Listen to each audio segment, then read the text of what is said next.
Defeat in America. That's what the title should be, but it's not. So we'll be discussing that very unfortunate result, including injuries as well from the game and more. Of course, we'll be talking about transfer updates as well. As you guys can see from the title, Franca bid is rejected. So what is the latest with that? How much are they asking for? Is there a possibility of it going? And more. All the latest transfer updates will be covered here. Let's get started with Palace news.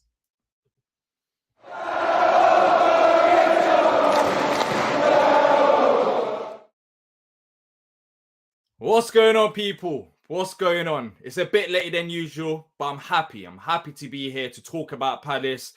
Unfortunately, that defeat didn't make things great when preparing for this. And there's going to be a video. So how we're going to do the show today. I recorded a video earlier on, but I've been so busy in the last 10 hours or so that I couldn't actually post a video to my reaction to the game. So we'll start off with my reaction to the game. It'll be a video clip. So technically you're going to see two videos on one in this stream, and then we'll discuss your thoughts on my comments and also your thoughts on the game. And then afterwards, we'll get into the latest transfer updates. As you guys can see from the title, Franca is rejected, so we'll talk about that and also more. But as always, if you do enjoy the content, make sure to leave a like and subscribe and send in your thoughts. So I'll be in the background whilst the video's playing. It should be about 10 minutes long.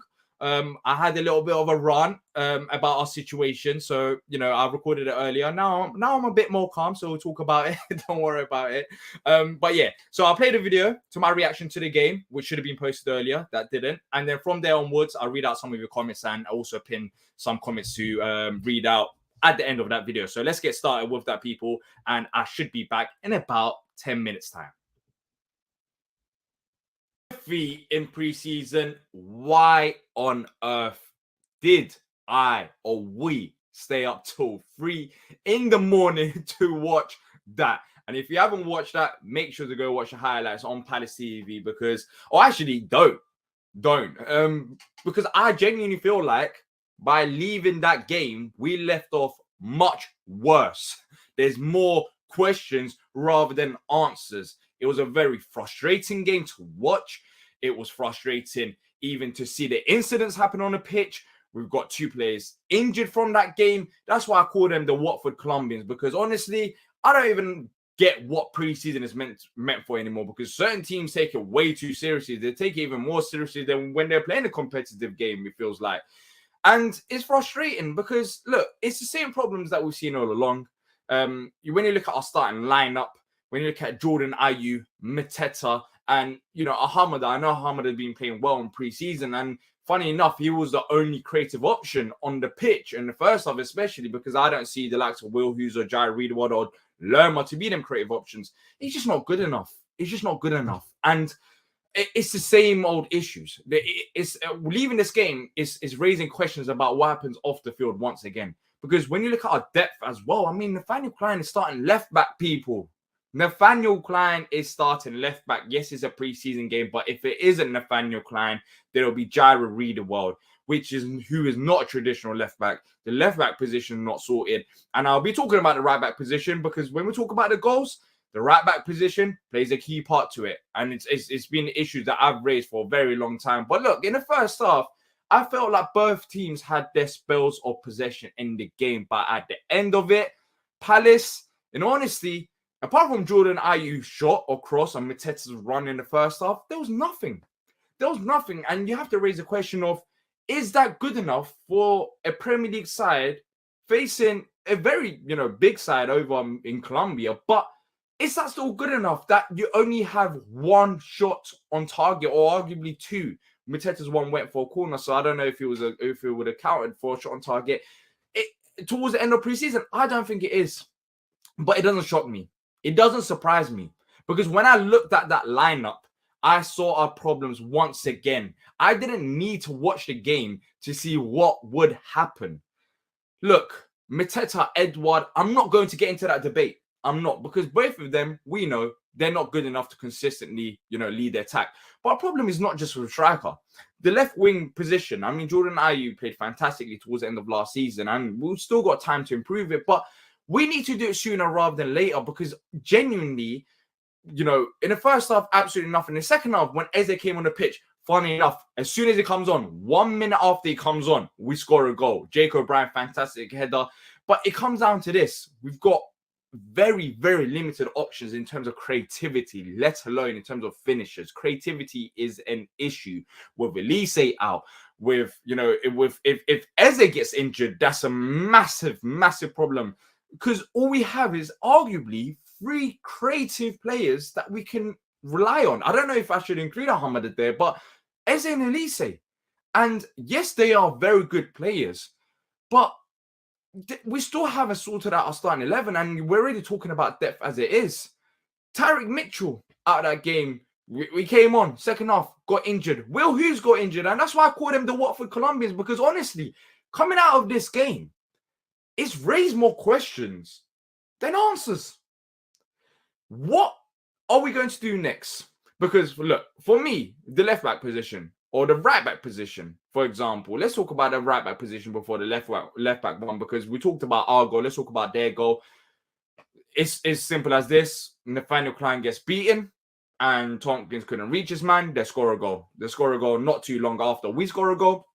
And I'll be honest, after that happened, and looking at, even when Eze was on the pitch in the second half, looking at the how the game was going, I could see them scoring another goal. And in the 90th minute at like 2:50 a.m., we can see the penalty, Jeffrey Schlupp handball, and they score a goal. And, that's it, game over. We lose 2-1. But it's not just that. Will Hughes out injured. And it didn't look nice. For a player like Will Hughes that we know about, he wouldn't simply go on the ground and, cry about an injury if it ain't serious. And as soon as he went on the ground, he was looking at the bench. And that sums up. And Roy Hodgson spoke about as well. Probably expecting a bit of time off the pitch, but we don't know how serious it is. That's an issue already, because the depth that we do have, the limited depth, I mean, we lost a bit of it in this game. We don't know how serious that is. Tyrick Mitchell, he came on in the second half after, Klein started at left back. Nathaniel Klein is starting at left back, people. Nathaniel Klein, not at right back, at left back. A player that's been playing right back for the entirety of his career is starting at left back. And when Mitchell comes on the pitch, we know that he's had injury problems. Comes on the pitch, doesn't really last that long. Off the top of my head, I think around 10 to 15 minutes maybe. And is out injured. And then that left back position, we can see the depth options there. Absolutely non-existent. Non-existent. And look, both the fullback areas probably let us down in this game.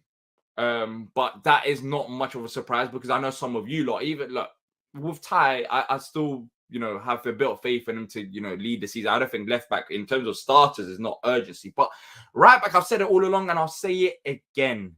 Just because we have 2 right backs, it doesn't mean that is enough.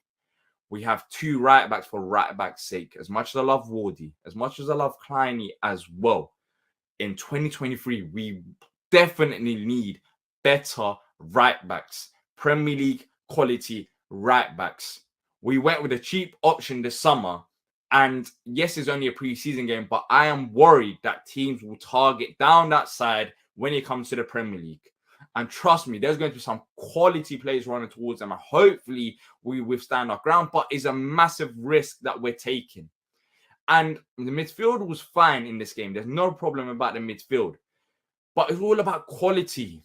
We do have depth for depth's sake. And I do think we have a good, not 11, but solid maybe 8 or 7. We still need to add the first team players. But look, the striker position, it needs to get solved sooner rather than later. I know deadline day is in a month.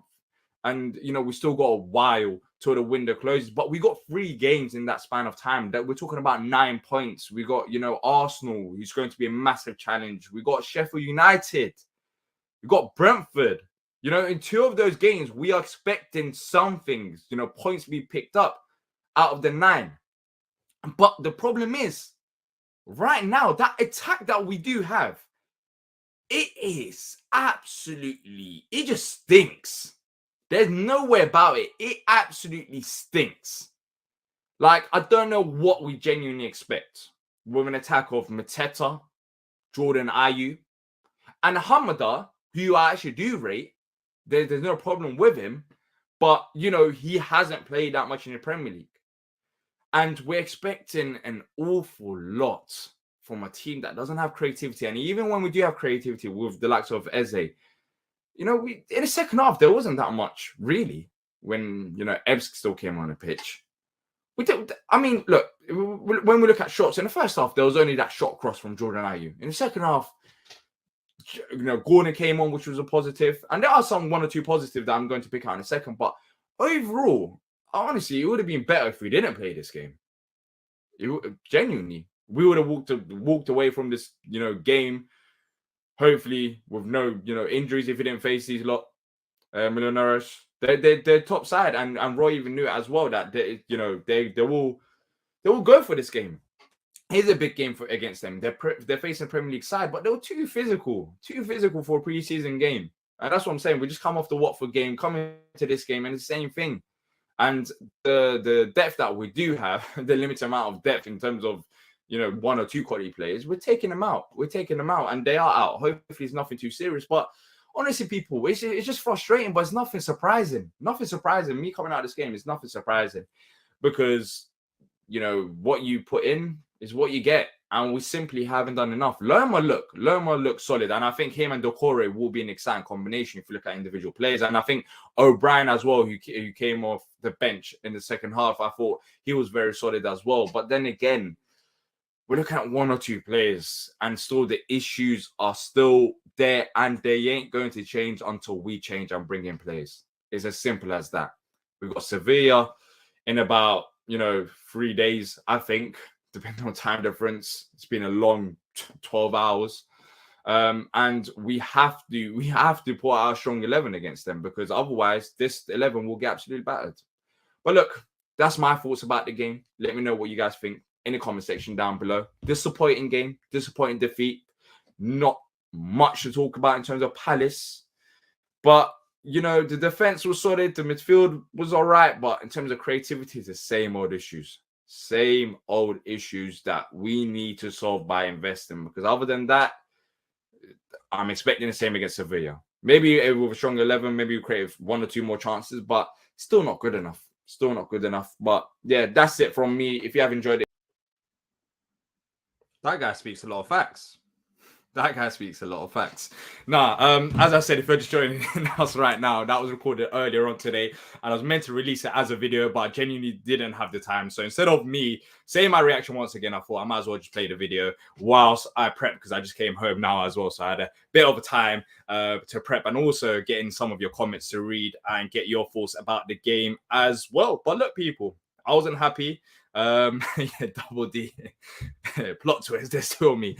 I wasn't happy about the game. As you guys can see, look, I stayed up till 3 a.m. Right now, I probably look a bit more shiny and fresh, but it's still early in the morning. I had to wake up early to record a reaction, speak about that game, and I was just thinking to myself, why on earth did I stay up till 3 a.m.? But look, even if you move that emotions aside, forget about staying up till 3 a.m. to watch Palace because that's not going to change. Like, I love this team. There was still, Roy said it pre-Watford. He said that from, here onwards, we're going to look at squad selection a bit more and we're going to take it a bit more seriously. And this was one of those games. And I'll be honest, as I said in the video, it did raise more questions than answers. Right now, we don't know the situation. Will Hughes out injured in that game. Mitchell out injured after coming on in the game. He had to be subbed off. Richards, who also, maybe you guys don't know this, but Richards didn't play the game, but Roy said that Richards, he was due to play, but he reported an injury in the morning of the game. So Richards is out injured. It's just, honestly, I'm not even joking. It probably would have been better if he just stayed at home and not went out there to play 9 minutes. Because I said it in the video as well. It just felt like I was playing Watford, but just, Colombian Watford. I don't understand the point of preseason anymore. I feel like preseason is just being taken out of context. I'm seeing it with other teams as well. To have like 2 injuries like that, they're just way too aggressive. And I'm not trying to, be all soft and all of that, but it was just too aggressive. And Will Hughes doesn't go down if he's, massively injured. So, honestly, in this game, look, O'Brien was solid. We can talk about O'Brien and we could talk about Lerma as well, because I actually like what I saw from Lerma. like his fundamentals of the game, and I could see him being an exciting combination. But I'll be honest, from what I saw from this game, I would have rather we didn't play this game. Genuinely. And the only positive I can take out of this game is the people that make the decisions for the football club actually look at this game. And not just this game and the result and the performance. They look at this game and they actually look at the players available.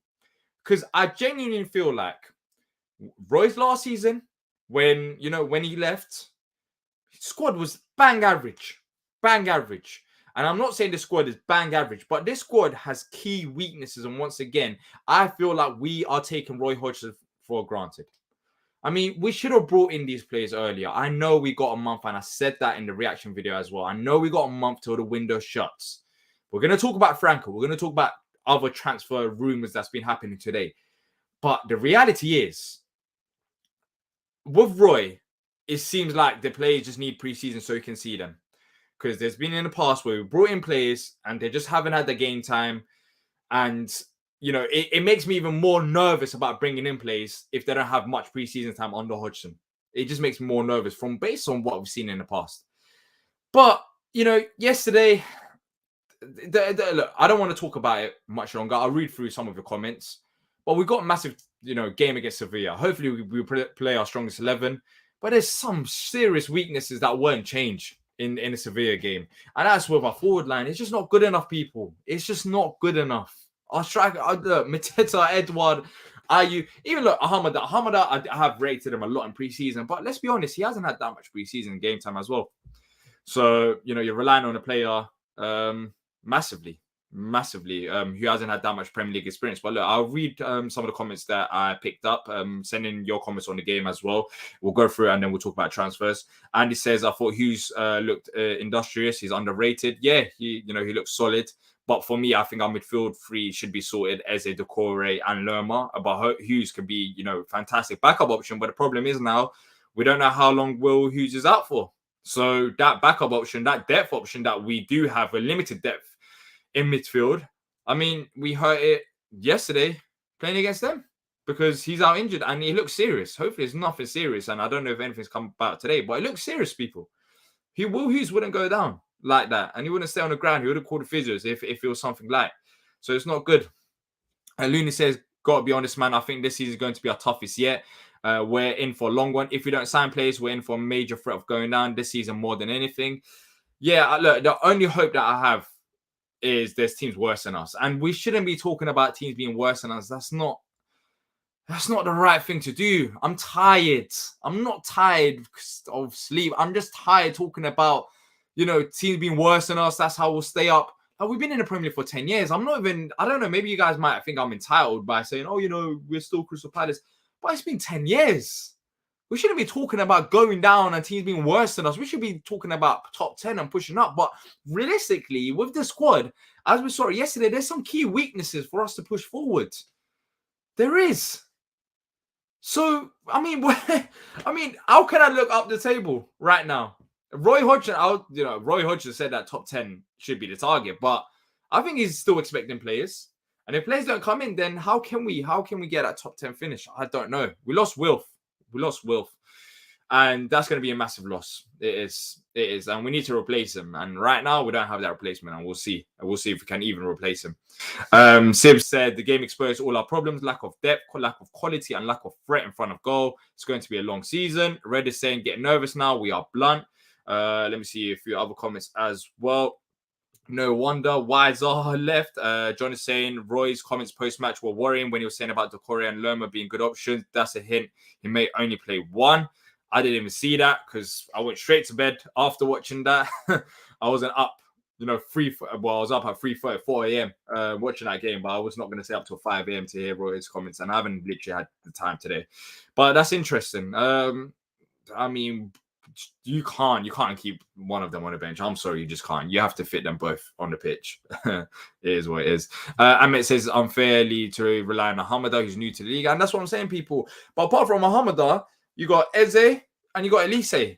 Apart from, you guys tell me who's our creative options. I've said this before. I've hinted it once or twice. There is a lack of depth in terms of creativity in this squad. There is, and Hamada has been a massive surprise. this pre-season. But we don't have that many creative players. We got some solid players. In terms of like Will Hughes, I don't see Will Hughes as a creative player. I don't see Decore as that creative player. I don't see Lerma as a creative player. They are very good footballers, but they're not the creative player to create opportunities. But the problem that we have right now is we have a few creative players. As long as they stay injury free, we should be fine. Such as Eze, Elise is out, so that's negative there. If Eze is out as well, damn, that is. I don't even want to think about that and talk about that right now. But we do have one or two. But the problem is, with the creative players, you still don't have the lack of quality up front to finish the chances that you do create. And yesterday, we didn't create that many chances. Even when, Eze came on the pitch, I know we scored from corner straight away. But it just wasn't a great attacking performance. And yeah, there's so many problems with this squad. We can talk about it for like hours and hours. Red says we need some players in, but we have some good players, just not enough. 100%. In terms of starting 11, yeah, that is the case, and I said it in my, the reaction video as well. We probably got a good solid 7 or 8. We still need 3. We need 2. For me, I think we need 3, but realistically, I'll be happy. I'll be okay with 2 because I know we're not going to solve the right back position. But that's the thing. It's like, when are we going to sign these players? Because we got 3 games before the window shuts, and that's 9 points. 9 points could be huge come end of the season. It's never huge at the start of the season, but end of the season, these points add up.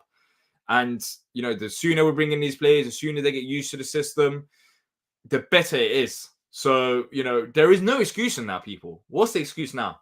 There isn't. What? Manager? Sorted. Roy. Zaha? Done. He's gone. What is the actual excuse from here onwards? There isn't. Realistically, there isn't. Maybe we might bring up 1 or 2 lame excuses, but for me, they'll be lame at this point. There isn't any serious excuse of why we shouldn't do business from here onwards. Why we need to wait till deadline day, which I don't think we will wait till deadline day, but we need to do it sooner rather than later. Like we've ticked all the boxes now. Now it's time to get serious. I said this when Zaha left. It's time to get serious because it's not just creative players in terms of number 10. A winger is still a creative player. Elise, that's why I class him as a creative player as well, playing down the right-hand side. He's still a creative player. And down the left-hand side, right now, it's not injuries that's holding us back. We just don't have the players. Down the right, you can say Elise is out injured, but down the left is Jordan Ayew with, he had a fantastic end towards the end of last season. But it's still not good enough. He's not a creative player. I'm not going to, talk about Jordan Ayew being a creative player when he's not one. And apart from Ayew, what other players have we got? We don't. We need to sort that left winger position now. We can't mess about. And up front, we just don't have the players to finish. That's what it is. Rainbow says Palace never buy anything either. Gaika says we're weaker now with injuries than we ended last season. That can't be good. Yeah, it can't be good. But we're talking about teams being worse than us in terms of staying up. Like, why? I mean, when are we ever going to progress? I mean, why are we talking about staying up?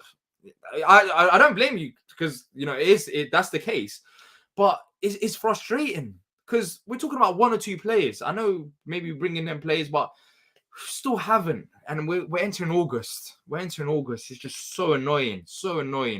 Amit says we barely have a squad.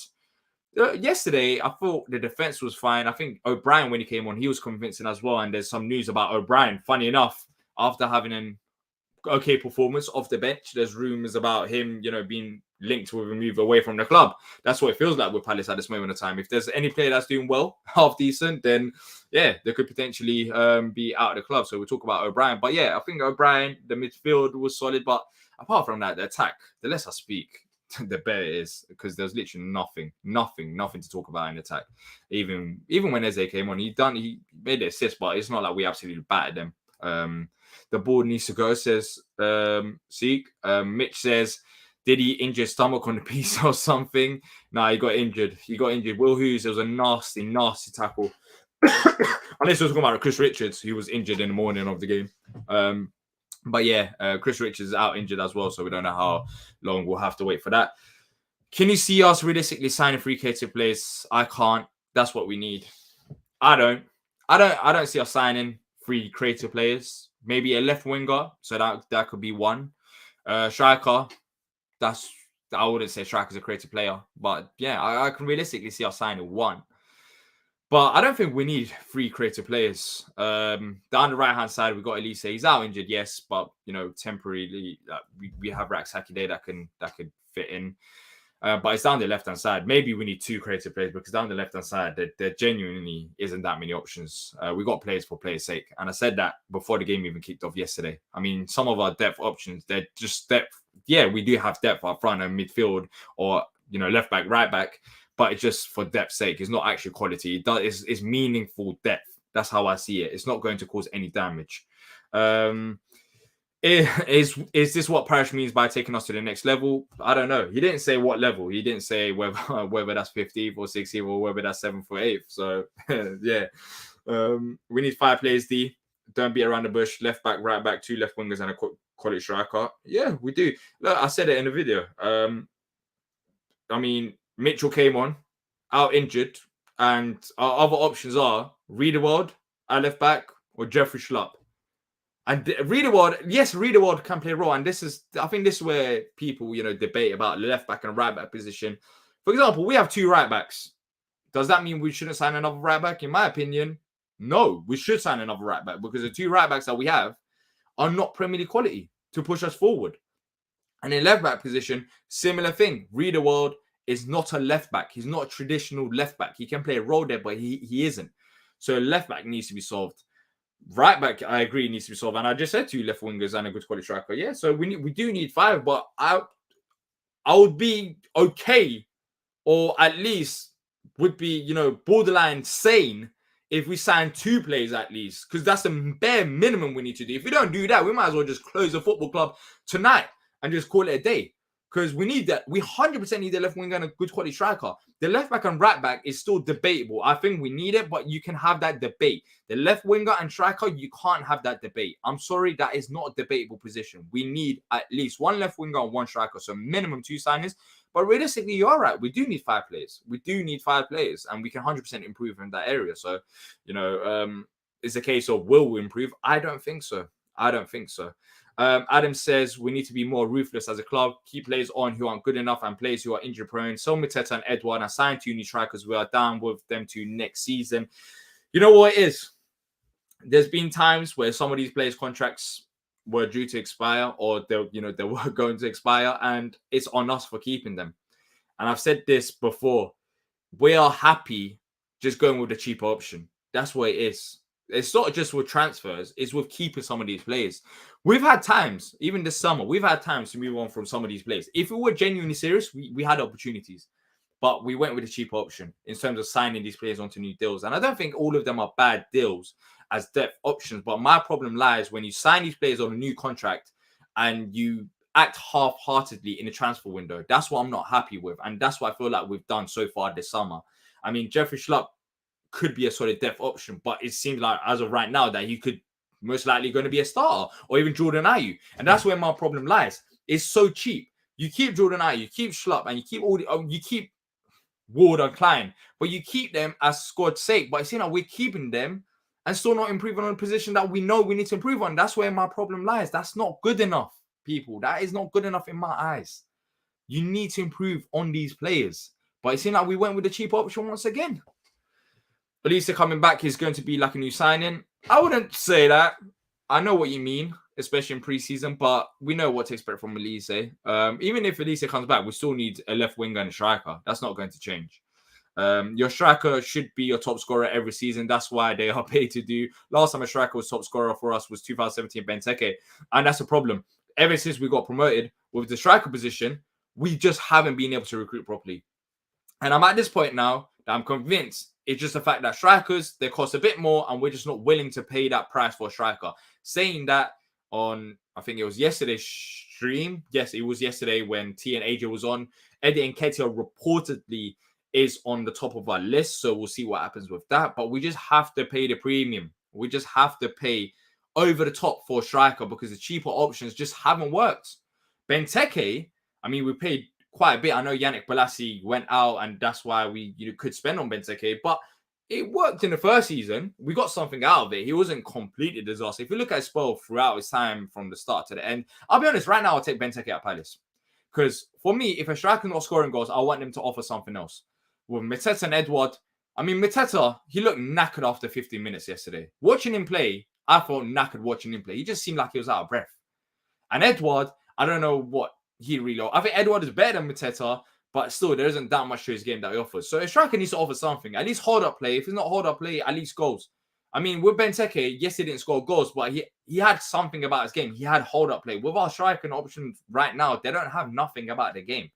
So, it's just we can't go with them two. Right now, I genuinely have Benteke over Edouard and Mateta.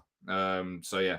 Pay the money for Franca. We'll talk about Franca in just a second. Louis said, for me personally, we need more experienced players that can get us through this tragic. Obviously, merge it with some young upcoming players like Franca that will be new to the league. Go get Balogun. It seemed like we're probably favouring Nketiah at this moment. I mean, Nketiah was on our list before, so that's not really that much of a surprise. And it should be cheaper than Balogun as well. Red says Balogun would be great, but now we have to pay. We have to pay regardless. Nketiah can score goals. We all know he's good in front of goal and he's got Premier League experience. He's the ideal striker, young and wanting to prove himself. Yeah, it's unpopular opinion, but I'll take Nketiah. I don't think Nketiah is good enough for Arsenal, but Nketiah has got something about his game that I do like. That's why I'm willing to spend on Nketiah. I think, you might say, if he's not scoring at Arsenal, how's he going to score at Palace? I think at least, he's good on the ball. I can see his link-up play being good with likes of Eze and Lise. He's different kind of striker. Right now, we have that problem. Link-up play isn't that great because, we can't hold the ball properly with our strikers. So, yeah, Nketiah, I'd 100% take the gamble. But I'll be honest, £40 million sounds like a lot. Look, that's what I'm saying. I'm going to sound hypocritical, but ideally, it should be cheaper than £40 million. I think Arsenal are trying to absolutely ruin us £40 million because it's on high wages as well. And it's a problem question of would Nketiah want to join Palace because he had the opportunity before and he didn't. So, he has Champions League opportunity. I don't think he'll be starter. But yeah, he could potentially play in the Champions League. So I don't know if he'll want to join Palace right now. Writing on the wall when we gave Ferguson a new contract out of sympathy. Yeah. I mean, that we've done that before. I'm not really that fussed about Ferguson new deal because it's in terms of money, it's not going to be anything significant. But Ward and Klein, I just think that just shows lack of ambition. Sound one of them, but not two of them. I said this many times. Phil for Roy never been back. And I said this before. Yeah, I said this before. It feels like when we bring in Roy, we just get into our comfort zone. Oh, we've got Roy, but it's just so flipping harsh, man. So harsh because I know if it was on any other manager, we would be way more serious than we are right now. But when it's Roy, it just feels like, oh, we're fine. We're fine with, mediocrity. Oh, yeah, we'll sign this player. But if it doesn't happen, we've got Roy. That's what it feels like, having Roy at the football club. And that's why I don't want Roy at the football club. Because it just gives the people at the top an excuse. It gives them an excuse to not take the window as seriously. It's frustrating. It's frustrating because remember, when Vieira came in, we had a brilliant summer. And the reason why we had to have a brilliant summer is because it was a different style of football. And we knew that the players that we had wasn't simply good enough. And what happened when we went to an FA Cup semi-final. And on top of that, we had a decent season. In the first season, everyone was excited. We were playing some good football. Unlucky towards the end. I know we had some mistakes here and there, but overall, it was positive. It was positive. But why? Because we brought in quality. You have to spend to be a successful team. That's the reality of it. You can't just go always cheap. You can't. Geico says, realistically, if you get Franca, striker, and left winger, I'll be reasonably pleased. Yes, I will as well. And I think realistically that will be the options, but I don't know who the striker will be. I don't know if Nketiah, if we're willing to pay that price for Nketiah. Yeah, Nketiah is a £25 million player. Yeah, I'll say like 25, 30 max. 40 just sounds too crazy. We could have had Sarr much better than Nketiah. Sarr is a different player though. He's a winger rather than a striker, so I don't know if it would be the same. Roy's never going to leave. Majority of the transfer window, we do the bare minimum, whereas a rumored 30 million Texter was going to put into the kitty from January. Honestly, people, I'm so tired from just getting pissed off that I'm not even going to waste my energy anymore because I said it last season as well. This summer, I was genuinely looking forward to it. We had excuses. I had excuses to look at, the positives. But honestly, how much more positive can I be than after a while be called delusional? Even I'm saying this about myself. Because honestly, how can I be more positive? I said last season, we didn't bring in enough players. We brought in one or two good players, but it wasn't enough. We spoke about the midfield. And at the end of it, the Corre was by himself in midfield. I know we brought in Lokonga. That still wasn't good enough. I made the excuse. Fine, we didn't spend last season. We're going to spend this season because we saved that money. Players out of contract. we could have another big season. It won't be as big as Vieira's first season, but I don't think it would be as bad as last season. Here we are again. The window is shut. Ain't shut. Yes, I'll say that again. But it just feels like we're just playing the low ball game. Andrew says, when repeat every season's time was under new ownership, Paris is lucky this isn't Spain where we could cast a vote for a new president. Yeah, they do presidency over there. Yeah, you can't be positive. We got to start being real. It's getting a bit silly now. Yeah, I can't. I've said it, bro. I'm tired. I don't want to come on these streams talking about, defeats against a side in Colombia. With all due respect, as big as they may be in Colombia, we're Premier League side. We should be able to beat them. And not just beat them, we should be able to create more chances. But we can't because we haven't got the players. But yeah, we should have brought in 2 players before the USA trip. But yeah, honestly, I said it before. I don't want it to reach the stage, but as it drags on longer and longer, I'm seeing it already. Things are getting more toxic. It's unfortunate it's going down this route, but it's just, it's been building up. I think people are just getting frustrated. People are getting frustrated from what happened last season. In terms of, the transfers, the core is fantastic. Richards, fine player when it's injury free, but we didn't fill out the positions we needed last season as well. And we're back here again talking about similar things. And it's so boring, people. So boring. Talking about transfers, talking about lack of players. Anyways, let's talk about some transfer news to brighten up the mood.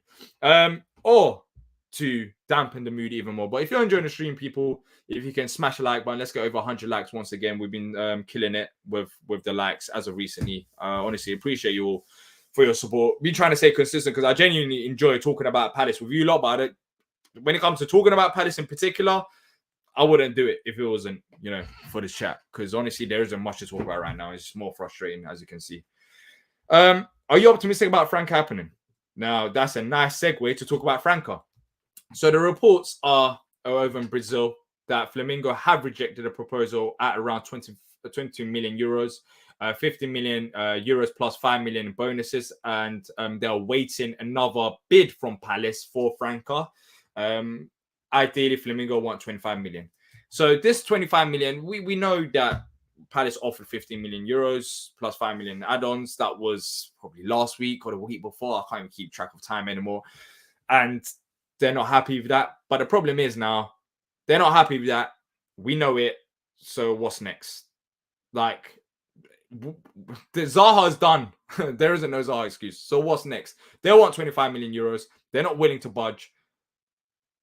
Should we offer 5 million more and actually get this deal done rather than just playing games? I mean, wasn't yesterday enough to see that Roy needs players to work with? It's not a simple case of just signing Franca and putting Franca into the first team. Roy needs to work with him. Franca needs to get used to his teammates. So why don't we just put in a bid, what they want, and just get sorted? It's only 5 million euros. You'd expect us to have 5 million euros. And if we didn't, and if our budget was that low, then geez, yeah, that would even get more worrying. But with Franca, there isn't anything majorly new. It's a bid rejected, and they just want 25 million. We offered 20 million, including add-ons. They want 25. Let's just get this done. Honestly, let's get this done and focus on other players. I don't want to talk about Franca in a month's time. Yes, it will be a good signing regardless if it's now in a month, but I just want us to be serious for once. I want us to show it a bit of intent.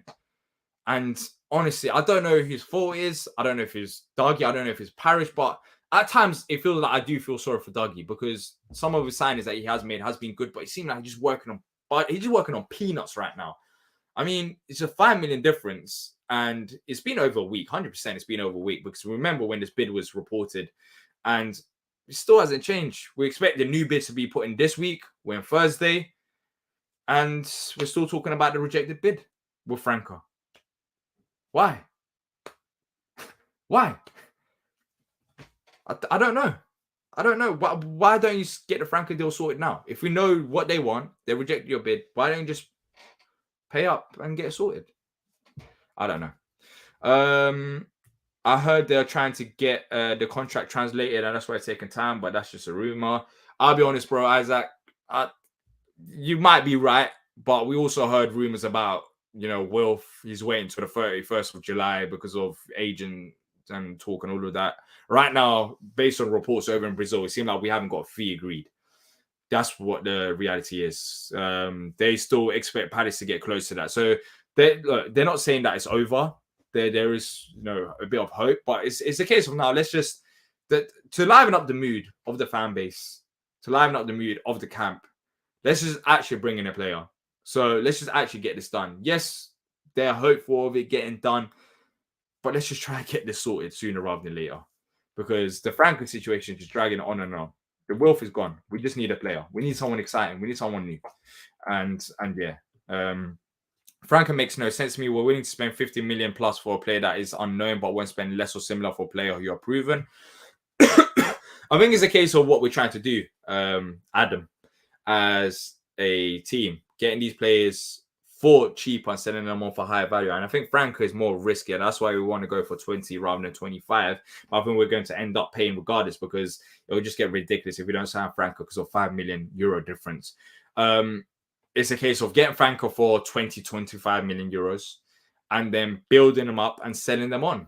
I think that's the ideal goal. Right now, we can, tick that box with Elise, tick that box with Eze, Gehi, Anderson, and I think Franca, we're trying to do similar. But the risk is, if you sign it for a higher price, then there's more risk involved, because you're basically gambling on the player to turn into a 35 million euro or pound player, or 40 million to make a decent amount of money. And that is not cheap. So, he has to do well. So, I think we're trying to play the long game, but now it's reached a point where forget about the long game. Let's just get it done, sorted. If we're serious, if you genuinely want to sign Franca, let's just pay up the money and just get it done.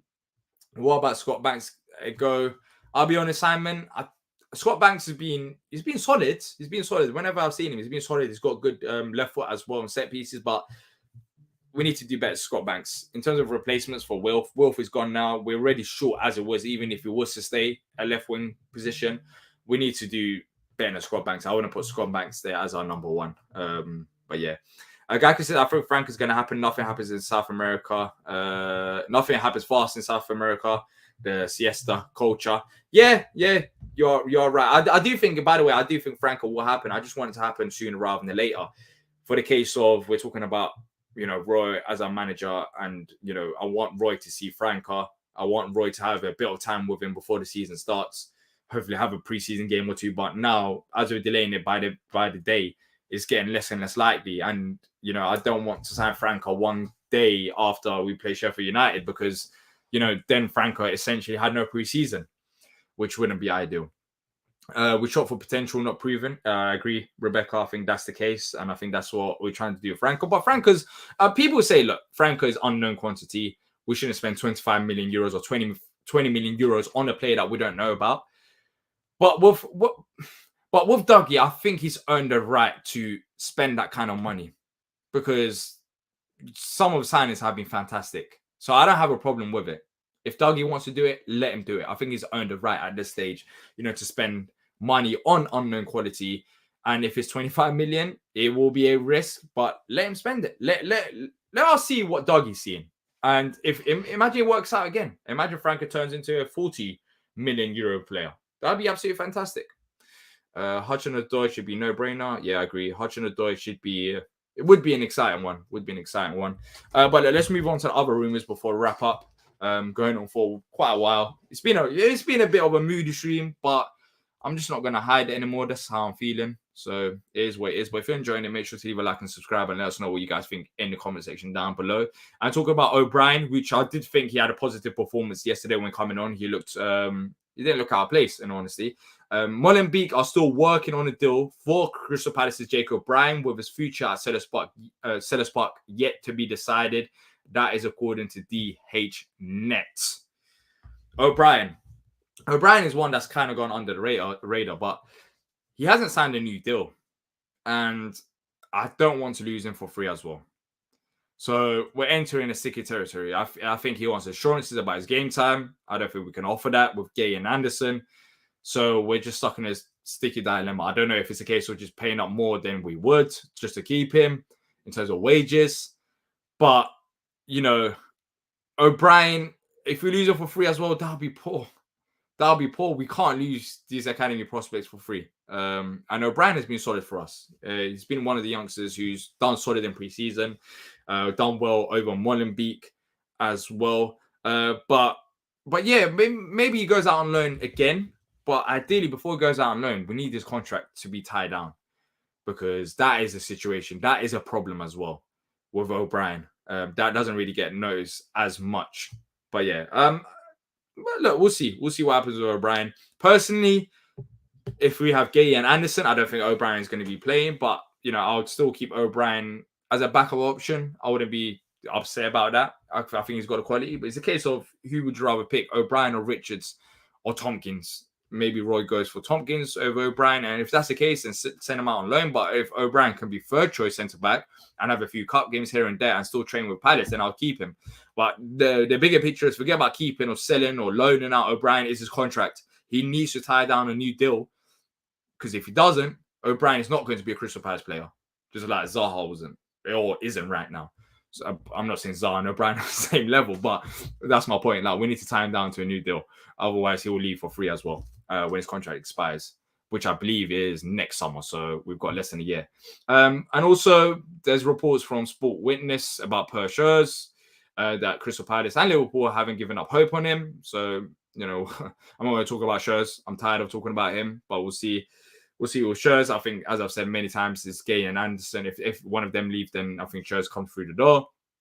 And yeah, that's pretty much it. If Franca was a big transfer news today, people. But yeah, so it's rejected, but it doesn't mean that it's not going to happen. But for me, it's a case of making it happen sooner rather than later.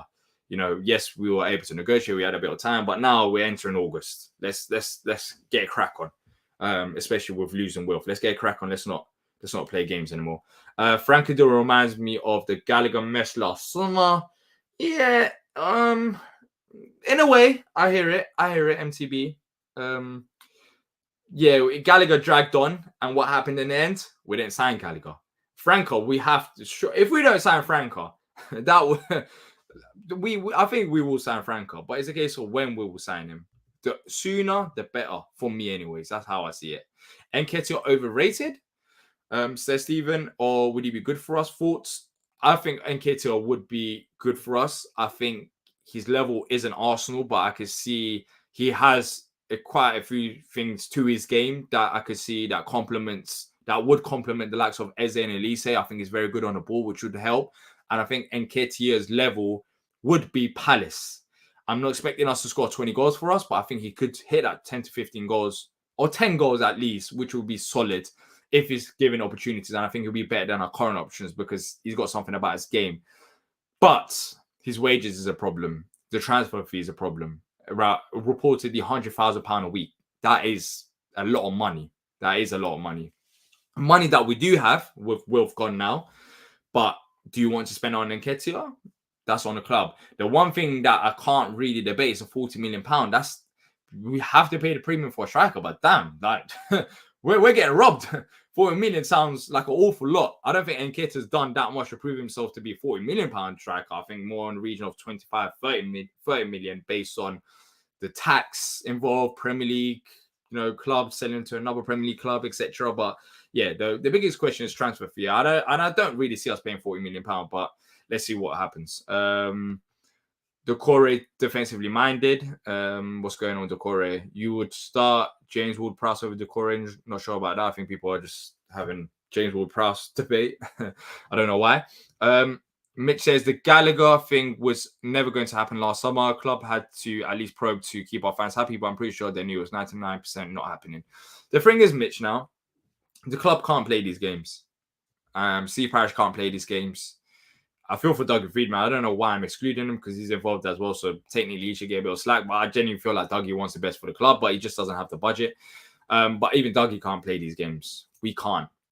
The reason why I'm saying they can't play these games is for the first time in a long time, I can see a growing frustration. There will always be some people that will back Parish regardless of what happens. And I've said it before, I don't think he's the worst chairman in the world, but I think he's hit his limit in terms of taking us to the next level. And there's clear problems behind the scenes. So, yeah, if it's another poor window, there's going to be more added pressure on Steve Parish, and I think more and more people are going to be frustrated. So genuinely, last summer, because remember we had a good season the previous season, and we still had Zaha, Eze, Elise, so there's still something to look forward to without Gallagher. But now everyone is waiting for transfers because there isn't much to look forward to. We got Hodgson on another deal, which some people are happy about, some people are upset about. We got rid of Zaha, so now we actually have to act serious because we're coming off a bad season. It wasn't a great season. It was a bad season in my eyes based on what happened the previous season. Hodgson did keep us up, but now we want to push forward. We don't want the same things happening. And in honesty, if we want to do that, we have to spend and we have to bring in players. So yeah, I think it's a bit of a different situation to the Gallagher situation last summer because now there's massive pressure on the board to actually bring in players. Martin says I don't think we'll buy anyone, maybe a couple of loans. Yeah, I think we have to use the loan market. We haven't really utilized it as of recently, or when I say recently, in the later transfer windows, potentially, utilize that a bit more. Need to do an interview with Parish to find out what's going on. See, Parish will never. Well, I will say never say never, but I don't think he'll come on here. It'll be fantastic to do an interview with Parish because honestly, the questions that we have right now, why we're not spending, why we're not doing this and that, I think if majority of the stuff got answered to the fans, which I've said for a long time, whether that's a statement with all the owners, whether that's an interview, that will clear a lot of questions. But right now, the fact that our transfers are slow, the fact that we're hearing mixed messages, it doesn't help the cause. So if Parish on an interview, that would be absolutely fantastic. He would be welcome here anytime if he wants to speak. But yeah, on a basis that we can ask questions that no questions are off the limits basically, because otherwise that'd be pointless. Louis saying would love it if a Palace player got mic'd up in a friendly match. if that's your problem, if that's your worry, we got different worries. That's the least of my worry right now. But yeah, I do. Yeah, to brighten up the mood. Yeah, that would be fun. But yeah, I'm not really looking at that right now. Parish used to come on the pod. Yeah, Parish has come on. So when we was Homesdale Radio, Parish did come on the pods. He did come on live shows as well, funny enough. And then he stopped. He stopped coming on, Steve Parish. I don't know if he got upset with a few things, but yeah, it's not just here. He stopped coming on to other platforms as well, other Palace networks. So he went to the mainstream media rather than directly to the fans. Maybe his reasons are he gets abused regardless, but I genuinely don't feel like he'll get as much abuse if he answered questions. Abuse isn't right, by the way, by any means. I don't. For me, I think Steve Parish is here his limits. But I'm not going to abuse him personally and say, oh, he's skinny, he's fat, or whatever he knows. I'm not going to abuse him. I don't think abuse is right because it's not going to solve the situation. But yeah, it would be nice. It would be nice. But then again, it raises more questions because I've said it before. I'll say it again. If there wasn't serious problems going on behind the scenes with the ownership structure, if everyone was on the same page right now, we would have heard from one of them. Surely we would have heard from one of them speak about, what's the plans. The fact that they're not speaking at all behind the scenes, we're hearing nothing, is silent, makes me even more worried that there are problems behind the scenes between all of them. I don't think all of them are on the same picture. I don't see how you can sell a project to new players when you have Hodgson signed to a 1-year deal. Yeah, I really don't know what we saw to Lerma. I think Lerma joined because we're a London Football Club, or we signed him early. You didn't even have the opportunity to see what's going on right now.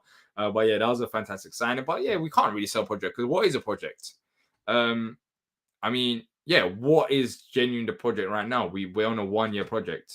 We had a project before, but it seemed like we could let go of that project and we started again. It seemed like Project Survival or Project Top 10. Is what they're trying to call it, but Project Top 10 with the players that we got, forget about it, man. Forget about it, especially because we lost Zaha. If we kept Zaha, then it would be maybe it's more doable. But right now, our squad is just too thin in attack. No, Roy, he'll never use anybody coming in on loan. Victor Camaras and Michi number 2. And Mike, I've said it before. When it comes to Roy, it's not just loan signings; it's permanent signings as well. I want us to sign players sooner rather than later because I want these players to bed in. I want Roy to see these players in pre-season. Just like Ahamada. Look at Ahamada last season. When Roy came in, he didn't have opportunities like that. He came off the bench, I think. He had like 8-minute spell, 5-minute spell, but he didn't have opportunities. But the fact is, Roy had opportunity now to work with him in pre-season. What's happened? Roy's been able to see him, and now he's probably going to get more opportunities. And that's the big thing with Roy. He seemed like he wants to see the players. And that's why I don't want to sign players after, a few games has gone by. I want us to sign players right now. I want the players to be in pre-season where Roy can see them. Because my worry is if some of these players are not noticed by Roy and they join after the season literally begins, then will they get opportunities that they would have got in pre-season? And if they don't, would Roy select them? I don't know. Maybe he might, but it just raises that question because in the past, as you're saying, some of these players, they came in and they didn't get opportunities and they didn't play. And that's my biggest fear. We can't have that happen with new signings. Even though it's a one-year deal, we need these players to start. But maybe it's a case of we don't really have a striker or a left winger. So even if we were to sign one, I think Roy would play them regardless because we don't have many options there. So hopefully that could be the case. But sooner rather than later, the better it is. I love Roy. Without him, we would be playing championship football. When we had Vieira, we could sell a project to new potential signings, which is why we got Elise, Decore, Gay, and Anderson. And I think that's a very fair point that you make. As much as people wanted Vieira to go, the Vieira pool was a thing. It was not theory. It was 100% a thing. You saw how we played in terms of possession football. It was exciting. Even Zaha said it as well in his first season. You were playing under Patrick Vieira, a legend of the game, and he did have that pool. People wanted to play for Vieira. I think Decore, Vieira was probably fantastic for Decore. Imagine Decore learning from Vieira day in, day out. I think that 100% played a part. I honestly don't know if we would have signed. Well, 100% right now. Decore, if we had to sign Decore in this window, that would be impossible because he'll be playing Champions League football, right? Or European football over in France with Lens. So it wouldn't be impossible regardless. So yeah, Vieira 100% had a pool. And I'm not saying Hodgson doesn't have the pool, but the project in itself doesn't have the pool. It's not just Hodgson. Like, how can you sell something when you have a manager for 1 year? And you lost Zaha, you're arguably your greatest player. D, do you see Palace staying up now with the current squad? Yeah, I do, but that's not a good season. I don't want to talk about staying up. I see us staying up because there's teams worse than us. I don't see us staying up because we've got quality left, right, centre. We've got quality to stay up, but it's mainly because teams are worse than us. I mean, yeah, that's pretty much it.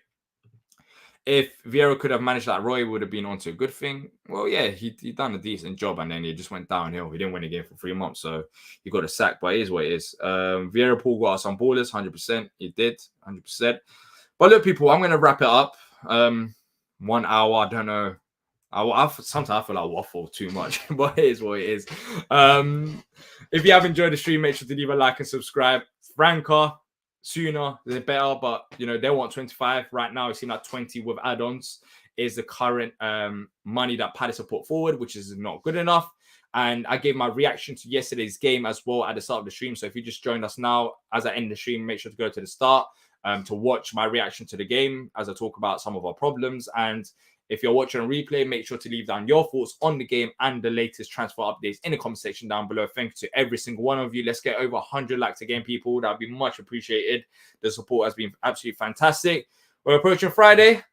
No new signings and another key player gone. So hopefully tomorrow we have a bit more exciting news with Franca coming towards the end of the week and we can kick on because it is getting tiring. As you can see from my face, hear from my voice. It's not good enough. It's not good enough. It's frustrating. And we've got a game coming up on the weekend. But look, that's it from me. Keep safe, people. And until next time, up the Palace.